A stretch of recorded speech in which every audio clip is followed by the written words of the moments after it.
selamat datang di Waifu. Masih bersama dengan Aika ini guys. Hari ini kita akan bahas ceritanya So Chu-hyun dari manhwa Tomb Raider King. Tak perlu berlama-lama, langsung aja ya guys ya.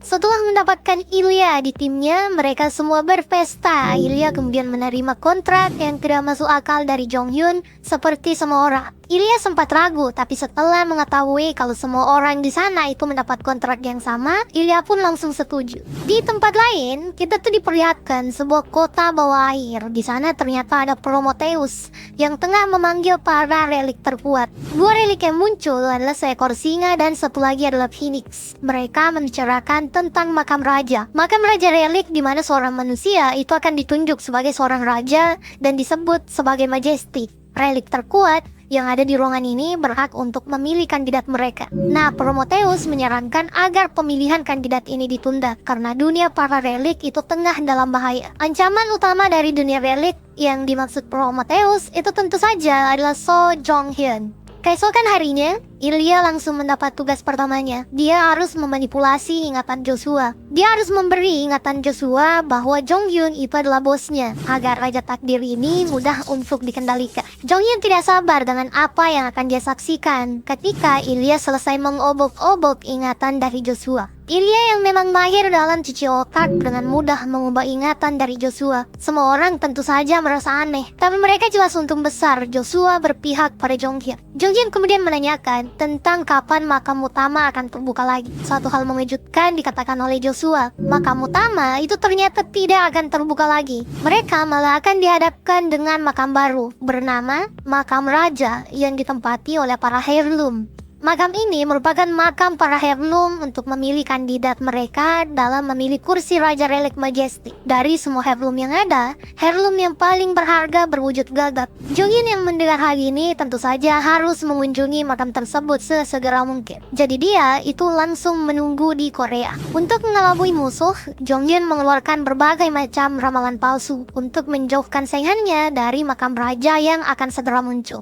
Dia bahkan dengan berani memunculkan Joshua di acara ramalannya agar semua orang menjadi percaya. Melihat Joshua di acara Jong-hyun, hal itu membuat Eve Rockford dari Pandora menjadi gila. Masalah baginya makin menjadi-jadi saat Prometheus ternyata sudah kembali ke Pandora. Prometheus bilang dia sudah berhasil menunda pemilihan Majesty baru. Jadi mereka bisa berfokus mendapatkan Joshua di tangan Jong-hyun. Beberapa lama kemudian, salah satu anggota Pandora masuk dan mengatakan mereka sudah mendapatkan di mana Jong-hyun tinggal. Prometheus yang sudah diwujud manusianya itu langsung menggerakkan semua pasukan elit Pandora ke markas Jong-hyun. Saat mengepung markas Jong-hyun dengan mudah, pihak Pandora mengepung kelompok Jong-hyun. Tapi saat mereka menang, semua tim Jong-hyun malah berubah menjadi patung lilin. Ini tentu saja ulah dari Raja Penipu Jaeha. Masalah bagi Pandora bukan cuma itu. Eve Rockford memberitahu Lost Child kalau mereka juga dibingungkan dengan munculnya tim Jong-hyun di berbagai tempat dalam satu waktu. Mereka tidak bisa membedakan mana Jong-hyun yang asli dan mana yang palsu.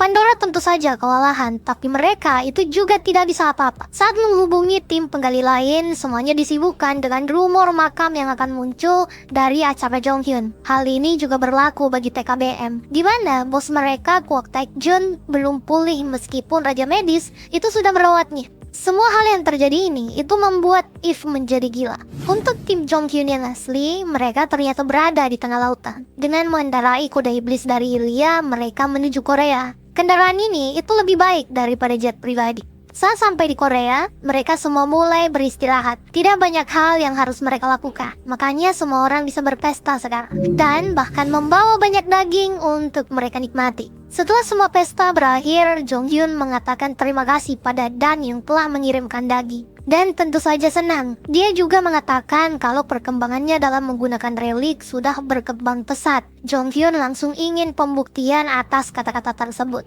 dalam pertarungan mereka dan memperlihatkan bakat yang luar biasa. Masa lalunya memang sudah berubah jauh, tapi bakat tidak bisa bohong. Dia bisa menyerang dan bertahan secara presisi. Nah, hal ini itu membuat Jong-hyun tenang karena tahu dan bisa melindungi diri serta keluarganya. Jong-hyun juga memberikan beberapa relik tambahan lain sebelum pergi dan juga sebuah foto dari relik Raja Takdir. Foto ini itu mengembalikan beberapa ingatan Dan saat dia menjadi hunter paling sukses di tim Jonghyun dan bisa menghadapi puluhan orang meski seorang diri. Dukungan Jonghyun ini sebenarnya menimbulkan beberapa pertanyaan dari Dan, tapi dia menyimpannya karena percaya pada perkataan Jonghyun kalau dia itu memang cuma berbakat dan tidak ada intrik lainnya. Saat pulang ke rumahnya, Jonghyun bukan cuma melihat timnya, tapi juga ada Osiris yang sedang keringatan. Nah, Osiris itu ternyata mengeluh tentang bos Ilya yang sedang dia kurung.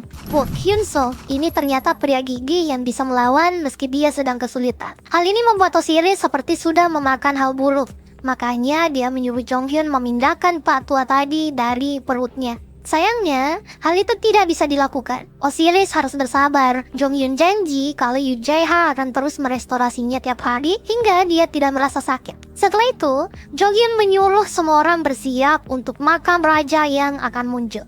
Di tempat lain yaitu di kediaman Dan, dia ternyata sedang memaksakan diri. Dia tidak mengikuti tuh saran Jonghyun untuk mengekstrak informasi foto tadi secara pelan-pelan. Dan yang terlalu banyak mendapat informasi jelas mengalami sakit kepala yang sangat hebat. Salah satunya adalah saat mereka memasuki makam terakhir di kehidupan yang lalu. Untung saja di sana bahkan muncul relik gagak untuk menahan Dan. Dia itu tidak boleh mengekstrak foto tadi secara berlebihan. Keesokan harinya, Dan baru terbangun saat anaknya membangunkannya. Dan yang penasaran dengan semua foto tadi kemudian menanyakan keaslian foto tersebut pada bosnya. Jonghyun terkejut, kemudian dia berkilah kalau itu adalah sebuah ilusi untuk meningkatkan latihan Dan yang mendengar hal ini itu hanya bisa pasrah mendengar hal tersebut. Di posisi Jonghyun, dia didatangi oleh Miller. Jonghyun memberitahu Miller kalau dia terkejut dengan Dan yang bisa sadar kalau foto yang dia berikan itu adalah ingatannya. Hal ini juga mengganggu Miller, tapi Jonghyun lebih memilih untuk mendatangi makam raja sesegera mungkin. Untuk Dan sendiri, hari itu dia tidak bisa berkonsentrasi berdagang daging karena penasaran dengan semua isi foto yang diberikan bosnya. Saat sampai rumah, dia kembali memaksakan diri dengan mengekstrak foto tadi. Saat akan mencapai batas, relik gagak kembali muncul dan mengatakan Dan tengah melakukan kesalahan. Gagak ini tidak bisa terus mengawasi Dan karena mereka harus masuk ke dalam makam raja. Makanya dia memberikan Dan pilihan. Apakah pria ini siap untuk tahu kebenarannya meski harus tersiksa? Dan kemudian menjawab dengan tegas dia siap menerima konsekuensinya. Relik gagak ini pun beraksi di depan Dan. Di tengah laut, Jonghyun dan timnya ternyata sudah mulai berangkat menuju makam raja. Mereka dikejutkan dengan gemuruh besar yang terjadi di sana. Siapa sangka, sinar yang menandakan makam raja muncul lebih cepat dari yang mereka prediksi. Fenomena mengejutkan ini ternyata didorong oleh semua relik yang pernah ditemani diskusi oleh Prometheus. Mereka ternyata tidak sabar untuk membuka kingdom dan melanggar janji pada Prometheus. Makanya, Jonghyun dan anggotanya diserap masuk dalam makam ini secepat mungkin. Saat mereka mencapai darat, satu hal luar biasa terjadi. Jonghyun dan yang lainnya langsung menghilang. Mereka terpisah satu sama lain. Jonghyun yang berada di tengah hutan sempat emosi karena semua reliknya diambil oleh pemilik makam. Dia cuma boleh membawa satu relik, dan relik di kantongnya adalah relik yang tidak berguna, yaitu Saewok. Untung saja, beberapa saat kemudian Rod muncul. Jonghyun akhirnya punya relik berguna untuk dia gunakan. Masalah yang dihadapi Jonghyun tadi itu tentu tidak dialami sendiri. Jae-ha juga bersama Salieri, relik tarum yang bisa menjadi senjata makan tuan. Kemudian Irene bersama Dalby, di mana Dalby malah cemburu dengan Irene karena terlalu dekat dengan Jonghyun. Orang paling sial itu malah Miller, karena pria pilang ini bersama relik Sobok, relik yang tidak bisa bertarung tapi kerjanya minta duit terus. Di Amerika, tepatnya di kantor Pandora, Rothschild mendapatkan laporan tentang makam besar yang terbuka. Pria yang sebetulnya Prometheus ini tentu saja marah. Dia tahu kalau para relik heirloom tidak menepati janji untuk menahan diri membuka makam raja. Pandora langsung mengadakan rapat dadakan setelah Rothschild mendapatkan info tersebut. Rothschild menenangkan mereka dan mengatakan semua masih di dalam kendali. Padahal, dia baru saja mendapat laporan mengejutkan dari Eve kalau tim penggalian Jonghyun sudah ada di makam raja. Di sini Rothschild punya ide untuk menggunakan relik jarak jauh. Di tempat lain, yaitu di markas Jin Chaewon, dia juga sedang sibuk. Makam raja ini juga akan menjadi incarannya. Bukan cuma tentang relik, Jin Chaewon ternyata juga ingin bertemu dengan So Jong Hyun. Balik lagi di makam para raja, Jonghyun memang cuma memegang 2 relik, tapi kemudian relik gagak masih bisa dia gunakan. Makanya di makam ini dia bisa menghindari berbagai jebakan yang ada. Saat berjalan lebih jauh, Jonghyun kemudian mencapai sebuah gua. Gua ini cukup dalam dan bahkan ada sebuah jebakan yang membuat Jonghyun terjatuh. Untung masih ada Rook yang bisa menyelamatkan Jonghyun dari jebakan tersebut. Jonghyun bingung dengan makam ini karena jebakannya lebih sulit dari makam biasanya. Dia juga kemudian sadar kalau energi yang dipancarkan oleh makam raja itu sangat mirip dengan makam terakhir di kehidupannya yang mereka lewati. Jonghyun tentu saja merinding dengan apa yang dia rasakan, tapi hal itu tidak penting sekarang. Dia harus mencari jalan keluar. Nah, di tempat lain di makam ini, semua relik Jonghyun disegel dalam sebuah danau. Relik heirloom yang berbentuk singa yang menyegel mereka. Relik ini bercerita kalau mereka harus bersabar karena Jonghyun itu dalam ujian dari para heirloom. Ujian yang didapatkan So Jonghyun adalah untuk menguji kelayakannya sebagai kandidat Majesty. Majesty merupakan raja dari semua relik yang bertugas melakukan akhir dan penciptaan semua hal. Tanpa adanya Majesty, semua relik ini hanya barang rongsokan. Nah, relik Jin Chaewon dan Prometheus memang kuat, tapi mereka itu tidak sebanding dengan Majesty. Di luar danau tersebut, penantang dari makam raja ternyata mulai berdatangan, termasuk Jin Chaewon yang kekuatannya juga disegel. Kemudian, Miller juga mulai mengetahui kalau bukan cuma mereka yang terhisap masuk ke dalam makam raja.